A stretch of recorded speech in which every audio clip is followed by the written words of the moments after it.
About 3 hours after midnight, a group of 10 masked gunmen armed with assault rifles stormed a private beach house in Ras Katui on Manda Island. The attack was targeted at 66-year-old Frenchwoman Marie Dudu, who is confined to a wheelchair and is well known in the area. The gang broke into staff quarters, rounded up the workers and marched them at gunpoint to the main living quarters. There, the armed Somali gang ordered Dudu, her Kenyan partner John Lepapa, and their house helps to lie face down before one of them grabbed the woman and carried her on his shoulders to a waiting boat. Naval ships, maritime boats and helicopters were deployed to pursue the gang shortly after the abduction. Cabinet sources say Kenyan forces in 2 Navy vessels caught up with the gang and temporarily blocked their escape. Several shots were fired during the high seas standoff, with Kenyan officers unable to engage the gang freely for fear of hitting the hostage. I am in touch with my office in London. We are going to issue a statement in writing through all our tour operators. Definitely he's not a tourist who is attacked, but we are concerned because he is a foreign national, as well as it's affecting the entire image of that destination, Lamu destination.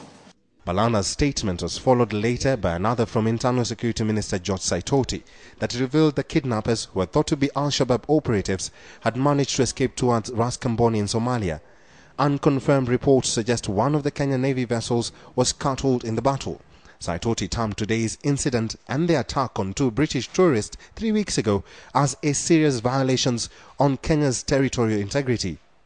While not giving any indication what Kenyan security forces were considering, Saitoti said Kenya reserved the right to defend its territorial integrity.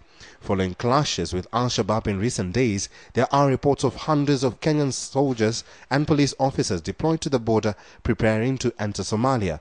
Residents in the area have reported seeing Kenyan fighter planes and helicopters flying over Dobli. Saitoti warned those bent on undermining Kenyan security that they will be firmly dealt with by Kenyan security forces.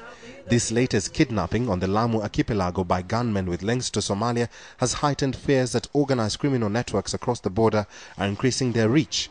In early September, gunmen attacked British tourists at a camp resort a few miles away from Lamu, killing British executive David Tebbat and kidnapping his wife Judith, who is still being held in Somalia.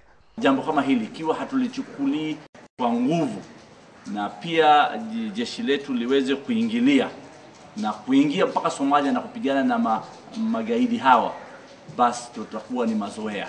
Nafikiri tunataka usaidizi. The 2 high-profile attacks will deal a serious blow to tourism, a major source of foreign exchange for Kenya. Analysts and diplomats in the region warned earlier in this year that Somali pirates were likely to turn softer targets such as tourists in Kenya in response to much more robust defense of merchant vessels by private security guards. The whereabouts of the hostage is unknown as the rescue efforts continue.